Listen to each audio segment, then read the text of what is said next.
It is time for my favorite part of the writing process, characters.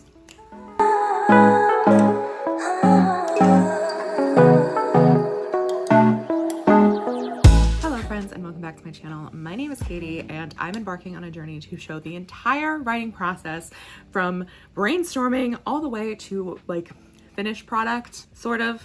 We'll see when we get there. I have two previous episodes that go way more in depth about what I have, but so far we have a campy witchy story about a necromancer whose wife dies and she enlists the help of a medium to get her wife back into her body. It takes place in Appalachia. We have a corrupt pastor, we have kooky characters, we have funny familiars. The name of the game is camp. Dog noises will be in the background. We're gonna be working on our characters today. I have so far the three main characters plus our antagonist, who is the pastor of this town, and we're going to be getting into, I'm going to be showing you kind of my process for things. We already have a Pinterest board as well as a document that kind of outlines everything we have so far. I also just want to mention, if you have commented something on my previous videos about the plot or something, I will be addressing those in a future video when we talk about plot and such. And if you have anything about the characters, you obviously can leave them down below. I encourage you to leave any of your ideas, thoughts, opinions about the story or where we're going down below. I would love to have you included. And if you do comment anything, I am putting together a document with everyone's suggestions and what episode it came in. So don't worry, I see you, I'm putting you together, I'm making sure that you will get credit eventually when I share this, you know, I'm keeping track from the beginning. I just want to say how much I appreciate everyone who's been watching the series and reacting so positively to it. It really helps me continue on this journey because I was like, wow, this feels kind of stupid, but we have to get past our own internal cringe monitor and just move forward. And that's what I'm hoping to do, because this is about transparency and sharing my process with you in the hopes that it'll maybe help you with something or maybe help inspire you in some way. That whole spiel out of the way, let's dive into characters. And let's go. Let me show you the actual document that I have for it.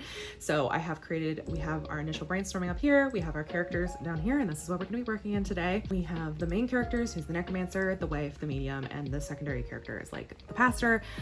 We'll add to these as the time goes on. I just want to have them here, so if you want to go look and refresh your memory of who's who, once we have this kind of filled out and more information, it's all in the same place. We can all kind of come together and look at it together if you want to. So I'm not making a Scrivener doc right now or yet. I don't know if I actually will end up doing it because I can't share my Scrivener document online for everyone to see. I want everyone to be able to participate and see what I do. So that's what we have. What I have so far for the necromancer is, I know the necromancer's familiar is going to be a crow, and we've already decided he's going to be a kleptomaniac. I kind of want the wife. She's not, I don't think she's going to be a witch. I think we'll have to decide that later. I'm gonna just, you know, do some bouncing ideas off of with my friends. So the familiar, I think I kind of want her to have a cat. I don't know if necessarily the cat's gonna be like familiar vibes, but I do feel like there's that whole thing of like tropes of like animals like looking into middle distance and you can't see anything that's there, but like they bark at it or like they like kind of look at it weird. I kind of want that vibe with the cat at the beginning of the book. That kind of allows the necromancer to be like, there's something weird going on here, you know, like maybe my wife's soul is still hanging around, which is great because I'm trying to reanimate her. And the medium is not necessarily a witch, but I do kind of want her to end up with this like mangy dog we talked about who last episode, who kind of follows her around and she rescues in some capacity. Moving on, we have three super important things that I kind of want to hammer out about each character today. And I have an Instagram post about this on my main Instagram of how I create characters, and we have 4 tools that I like to use. One is Pinterest, which we've already been to and we'll go back to again. Then we also have Zodiacs. I love figuring out the Zodiac for my characters. I do it all the time. Here are some examples. I literally make spreadsheets with my characters' traits and what they have where, and then I use this prenatal website to kind of figure that out. That's what I use. We'll go over it more in depth when we figure out everyone's sun sign. So if you're not into astrology like I am, everyone has a sun sign. That's what you usually associate with your sign. It's certain months of the year have it. Like for example, I'm a Sagittarius because I was born on December 4th, and from like November 22nd to like December 18th or something like that, whatever the dates are, you're a Sagittarius, and that's what constellation is behind the sun when you were born. That's your sun sign. Your moon sign is where the moon is. That changes more rapidly because the moon is much closer and therefore moves a lot faster, blah blah. I don't think we need an astronomy lesson, but I'm giving one anyway. And you have a bunch of other signs based on the planets and such, and you can believe it or not, whatever. That doesn't really matter to me personally. I just personally like using this as a way to figure out my character's traits. So I will go on, and it obviously gives you descriptions of what people's traits are like. Those help me create a more fleshed out character because it gives me ideas that I hadn't thought of, and the ways that they kind of interact can give me kind of an idea of what people would be like. So I pick a sun sign, a birthday, the year they were born, blah blah blah. Then we have personality, and it's kind of fun, you know. And then of course, obviously, should have mentioned this first, we have to give everyone names, because obviously we can't just do necromancer, wife, medium, pastor. Like, we could, but that's not the kind of style of writer I am. I like having names for people. I think it's important. So I think the first thing actually we need to figure out is the ages of everyone. I'm thinking the necromancer and the wife are the same age, and I'm thinking the medium might be slightly younger. My initial thinking is that the necromancer and the wife are like 28 and like the medium's like 26. So not that much different. I think that's what we'll go with for right now. The other thing I'm thinking about is what year does this take place in? I guess we could just say like 2024. Although I've been getting a lot of Instagram reels and TikToks of like, this is the nostalgic vibe from like fall of 84 in a small town, and it'll have like a bunch of pictures and like have a very specific filter over top of it. Those are interesting to me. Maybe we should make it more historic. I don't know. We'll come back to birthdays, come back to like year of birth. So for names, I have not thought of any names. I think the necromancer would probably have a more modern name. I'm thinking maybe one with a nickname. Thinking maybe she doesn't like it. And then for the wife, I think she would have an older family name. I think the wife would have a feminine name. And then we're gonna have the medium, I think we'll give a biblical name. Weirdly, my brain is also like, I think she's a twin of some kind, so picking a name that could have a twin with it. So yeah, those are kind of the thoughts. I'm gonna do some brainstorming and then come back to you. Maybe we'll do a poll on my Instagram. Also, to get the plugs out of the way, please like this video if you are enjoying it. It helps the algorithm and brings more people here to join us so we can have as many people hanging out and giving input as we want. Also, make sure to subscribe so you never miss an episode, and ring the bell because I will be posting more and more of these videos. We're getting back on the YouTube grind, so. 2 hours later. Okay, we're now filming, so, you know, watch your mouth. Just kidding. You can say whatever you want. Penis. Here we are. We're talking about names. I did my little list of names, so now you're gonna get our conversation about it. So enjoy, people of the internet. Okay, start with the necromancer. Okay. Immediately popping out, Cassandra. Cassandra. I was thinking maybe the wife could be called Cassandra because I think that'd be kind of funny if she's a fortune teller. Wow, okay, that's a slay. Cool. That's cool. And they killed Cassandra first because she feared the worst. She did, and I can put Cassandra then by Taylor Swift on the playlist. Which is in itself a slay. Such a slay. Skylar, I don't know about her. Yeah. Also, since you're here and you guys are now here, I You should know this too. can ask. I'm unsure if I want to set this in like the past or if I want to make this the present. Like, is it taking place in 2023 as well? Or the future as well? Is it taking place in 2023 or is it taking place in like 1986? Is there a significant regional like phenomenon or something that's happened in that decade? Oh my god. What? You good? Set it in the 90s. Okay. Okay, that's. Put it in the 90s. Okay. Who are her parents? What would they name her? Well, okay, so I'm imagining her parents are kind of hippie Okay. vibe, which actually works for the 90s. Hippie names: Aurora, Willow, Skylar, even though I regret to say so. Not hippie, Jacqueline. Yeah, these three are not super hippie. A little too traditional. Even Josephine. Yeah, no. Aspen, I feel like, is not very hippie. Really? It's very like I just think tree. of Aspen, the ski resort. Oh. That's what I think of. Like- I'm like, hippies didn't like rich things, so. Aspen is Utah mom of today. Yeah, Parentheses derogatory. yeah. Sorry to any Utah moms watching. I also think Olive isn't like very 90s hippie. Like, would her parents be in their 40s, 50s? Maybe 40s. So if she's in her 50s? mid-20s in the 90s, she would born in like 75, question mark? Yeah. Or So even she's- 80, like 75, 80 somewhere. Nope, that's not how math works. 65, 70, I guess. But they're hippies. So Yeah, she's- but I don't know if Olive was like invented in the 1940s. Girl, what? I think Olive's been around for like centuries. Olive to me is just Emma Stone in Easy A. That's what I'm trying to I'll buy say. an olive oil. Come on. But you know who's not a witch? Olive oil. I'll have her born in 1966 if this takes place in I think Alexandra I doesn't. like Rowan. I like Rowan. I like that one too, or like Rowena. I don't think Taylor. It just reminds me of that ginger witch from Supernatural. Oh, I think it's that season.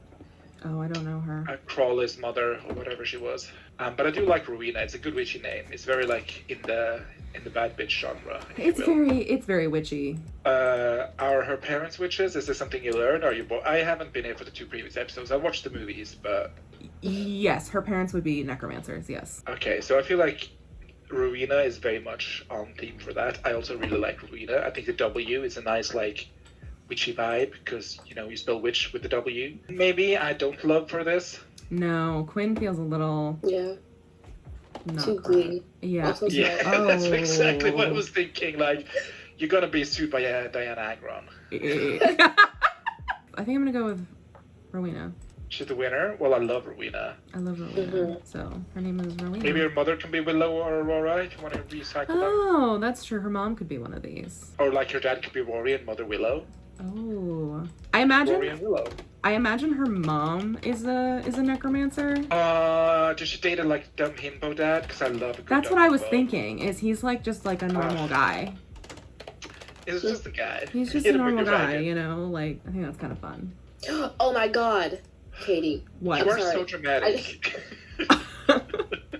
Yes. It's Wallis is rubbing off on me because she does that all the time, and it triggers me. That is valid. But no, I see your 1994 and raise you 1999 to 2000. You need a timeline. Ooh. You need like a deadline. Wait, why is that? Y2K, baby. Y2K. What does Y2K have to do with like necromancy? The turn of the Century. The turn of the century. Turn of the millennia, even. The wife not being able to get back in the body because I don't know. The turn of the century is important to something. Okay. You know what? Because of ley lines. Ley lines. Because of Okay. counter economy. All right, we'll do that. We'll do the deadline. Yeah. Oh, hello. Hi. Hi. Speak of the devil, and she shall appear. Yeah. What the fuck? Hi. How was your meeting? It's very Are you in? Are you in the wind right now? It's Wimby. Like. I'm so hot. I'm sorry. Okay. So next we have the wife, born in 1971. Immediately, love the name Marjorie, love the name Eleanor. Marjorie, you could put Marjorie on the playlist. Oh, true. We could. Oh wait, Cassandra, wasn't that the name we were giving her? Or was that the medium? I just when I think about her in my head, she doesn't feel like a Cassandra. I don't know. It's a little I think- too. Rose and Rosemary you can get rid of because it's too close to. Yeah, that's too close to Rowan. Oh, so true. Yep. Immediately, I don't think she doesn't feel like, knowing nothing about her, she doesn't feel like like Lori. Like Lori. Yeah. Love the name Eleanor, that's one of the characters in my book. But she's a very minor character, so. I also feel like she doesn't feel like a Daphne. I'm gonna get rid of that one. Daphne! Love the name Iris. I Iris. think that's Darlene. good. I like Marjorie, Vera, Florence. Sabrina feels a little bit too much like Sabrina Spellman. I don't know. Yeah. I like it for the Also- meme. I like Vera. That feels like a woman born in 1971 to me. Yeah. Marianne's a little too Dainty. stuffy. Yeah. Maid Marian. Yeah. Teresa's giving Long Island medium, so maybe. She is. Oh, not Caroline. Hazel's too hippie. I don't like Nadine. I'm saying Marjorie, Vera, or Iris. To think about it more. We'll come back to it. No, Then Abigail, all the way, baby. Oh, but I like Hannah. That's very Hannah. trench girly. Yeah, very I don't know, it's church girly. giving Pretty Little Liars to me. It's giving Sarah's and Hannah's in their Sunday best. That's And their fair. girls. I also like Myra. I also like Myra and Mara. Mary's a little too stereotypical. Yeah. I don't know if I ever told you about that dream where I got Mara really pregnant. What? What? Excuse me? I guess not. But yeah, there was a dream where... No, wait, is it Mara Rooney? Who's that? Do you have that on camera, Katie? Yes. I sure do. Oh, not Mara Rooney.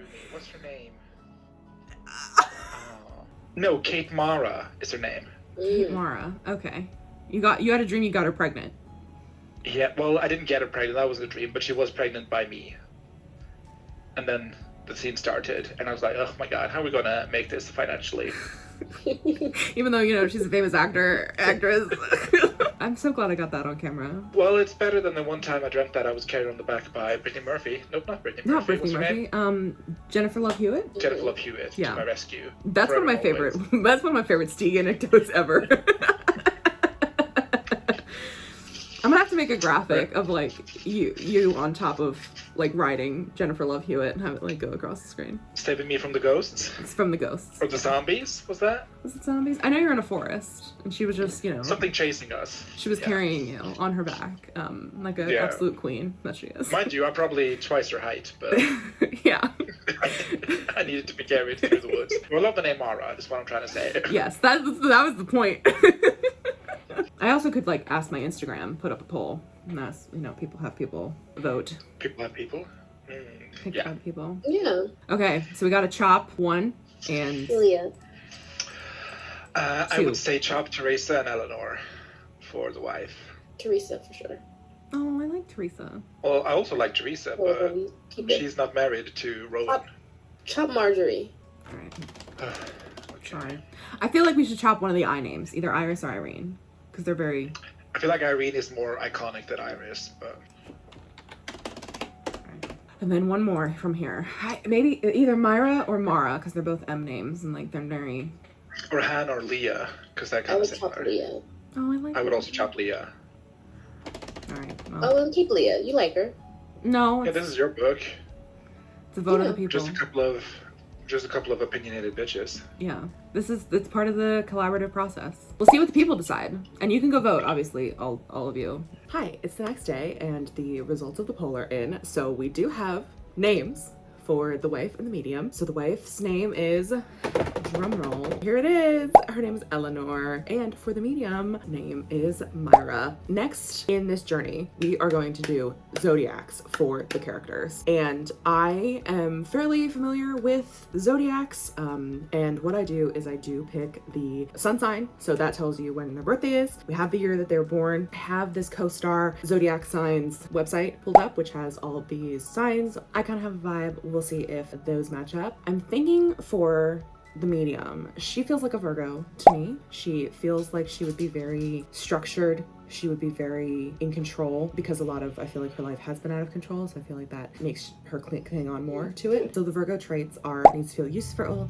has a quick fix for everything, judgmental but with good intentions, a million ideas per second, exceptional spatial awareness. I love this. Best careers. Like the co-star is so unserious.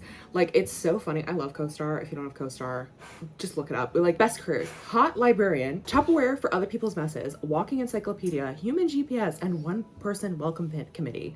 Like, this is hilarious. So let's see what some of the other things are. They're known for being perfectionist, attention to detail, helps them find patterns when there are none, finicky and critical to a fault. To be happy, Virgos need to feel like they're being useful. They feel productive by contributing to something larger than themselves. This is how they drive self-worth, by feeling needed. That feels like a girl. I feel like she is a medium, not because she wants to, but because she has this kind of need to help others. And for some reason, I guess we'll kind of get into that. There's like something taking root in my brain. Not quite enough to put into words yet, but we'll get there. So we're gonna make her a Virgo, which means that her birthday will fall sometime between August 23rd and September 22nd. I feel like she's a September baby, maybe early September. Maybe her birthday is like September 9th.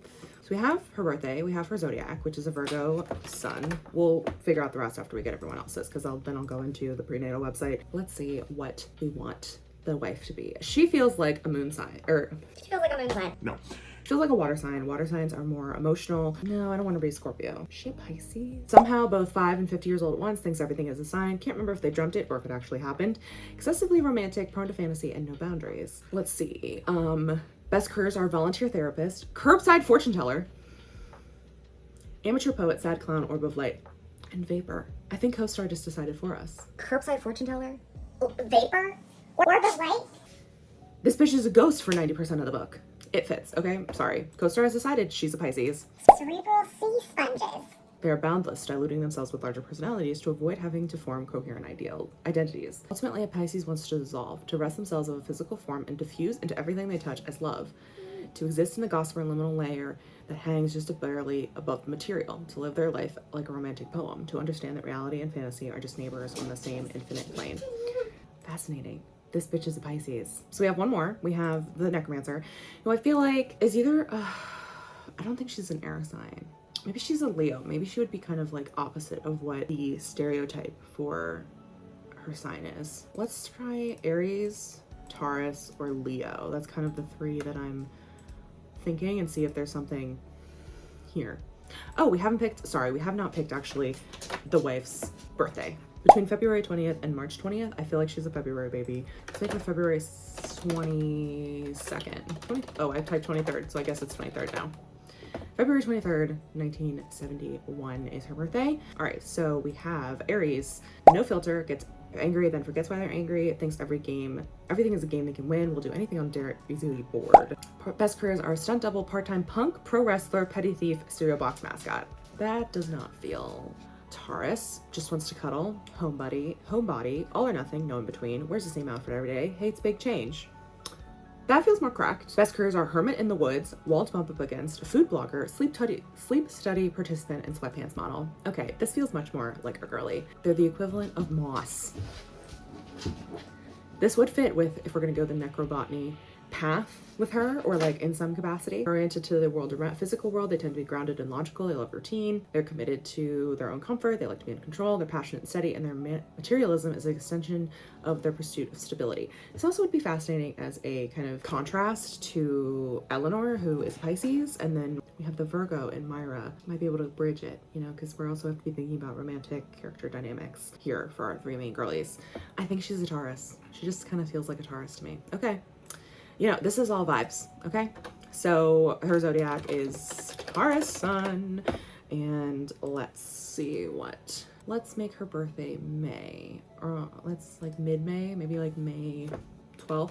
Doesn't super matter. So the next thing I'm gonna do is I'm gonna go into the No website. I'll come back and give you the Cliff Note summary of what the characters' personalities end up being like. All of them are born in the same town, which is the town of Pennsylvania. Here's a map of Pennsylvania. If you don't know what Pennsylvania looks like, this is what Pennsylvania looks like. Here's a topographical? How the fuck do you, this is a topographic. The topography of Pennsylvania is this. We're gonna settle them in the Appalachian Mountains, in a fake town, but I'm gonna pick a town in Pennsylvania that's real, and yeah, that'll be the town that they're from. Are you causing problems? Are you being a problem?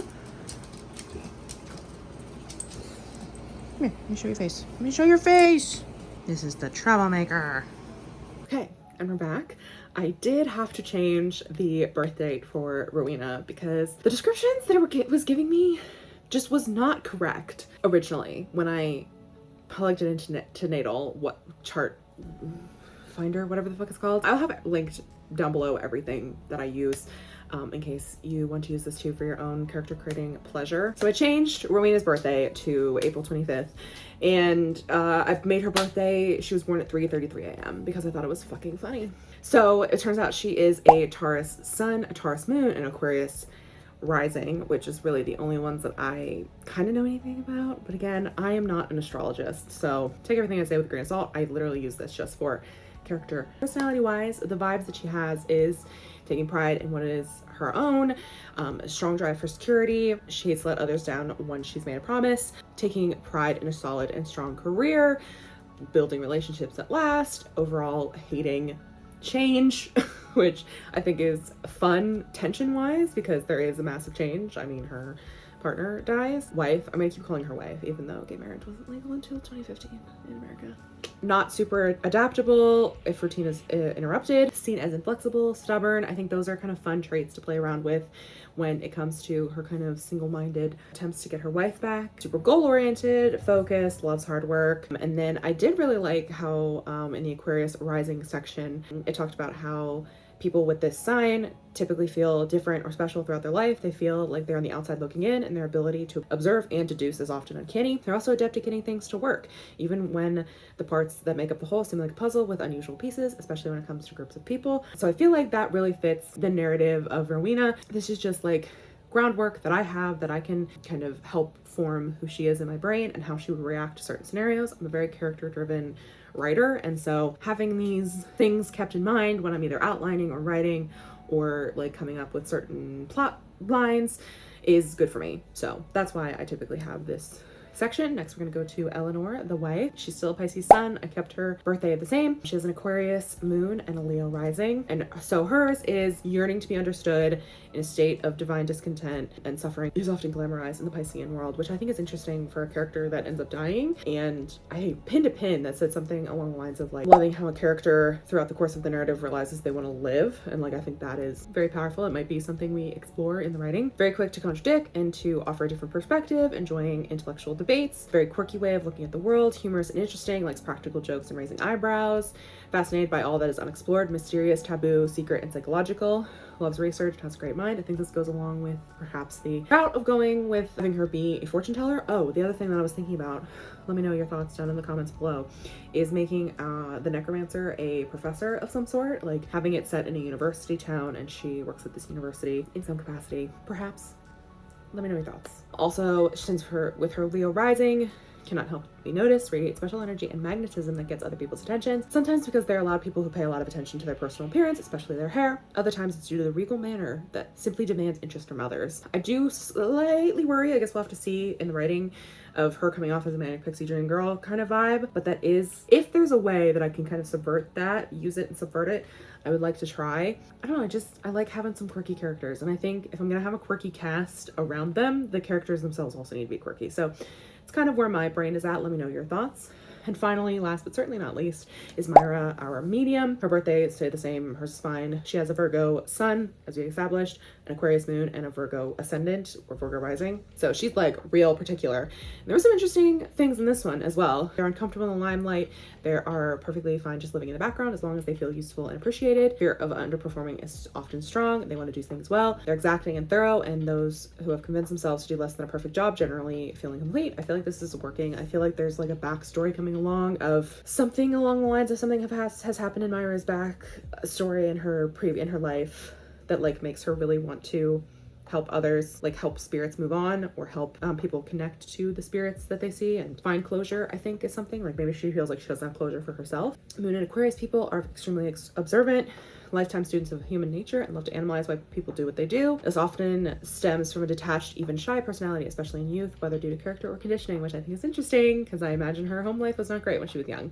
We've already kind of discussed that with her father or twin brother potentially being the pastor antagonist of the story. They feel like they grew up different. Although rather sociable, they are often loners at heart. Although given to temper tantrums and willful behavior in youth, Moon and Aquarius people often grow up feeling that the messy emotions are unappealing. They often pride themselves on being cool-headed, detached, and in charge of the more abase emotions, which I think is interesting. As a medium, she is not wanting to get close to her clients or the people that she's helping because that leads to messy feelings. Grief is messy, and so she maybe prides herself on not feeling the grief emotions. Like, she is empathetic and sympathetic, of course, but that is what makes this different, and what is kind of a struggle for her internally is that she does care for Rowena and Eleanor, and she's starting to develop feelings for them. She doesn't like for multiple reasons, but one of those reasons is that she just doesn't get close to her clients because that is messy feelings, and she likes to be detached from that because of perhaps her past, other things, character development. I thought this was fascinating, especially for a medium. One of the biggest personality traits of this position, Virgo rising, is body awareness. They're sensitive to any discomfort or other signals their body gives them. Many are especially interested and concerned with physical health, and some are attracted to mind-body awareness, such as yoga. Not so much the yoga part, but I do feel like her connection to the spirit world interconnects and comes together in this because she, you know, she's on literally another plane, another level of existence, as well as living on the physical plane. She knows those tiny details that others overlook, which I think comes along with, you know, maybe people think this and think she's a charlatan. She's not, because like maybe there are some spirits that like have already moved on, and like so she's helping people move on, but trying to, even though if there isn't a ghost haunting them or whatever. I don't know. I'm just spitballing, throwing words at the camera. So let me know what you think down below. Those are the characters. I'm going to think of this as characters part 1, because in part 2, we will be going into what the characters look like. What is their color palette? What is their style?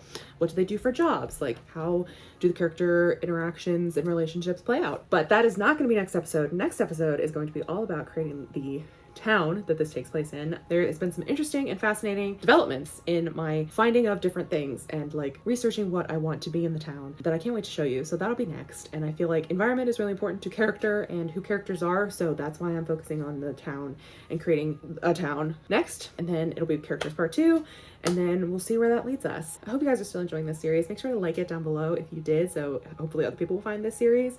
Subscribe so you never miss an episode, and ring that bell icon so you get notified whenever I post. If you have any suggestions for characters, plot, magic system, blah blah blah blah blah, town, whatever, any suggestion you have, please leave them down below in the comments. I would love to see them. I want this to be as collaborative as possible. Let me know what you think about the names and the Zodiacs and what people's personalities are. And also, finally, our last thing is if there's anything you want to see specifically from me in the series, if there's something you struggle with in particular when it comes to story making, please leave it down below and I will make an episode on it. If there's anything that you're like, how the fuck do you do this? I will show you. So with that huge spiel out of the way, I will see you in the next one. Bye guys.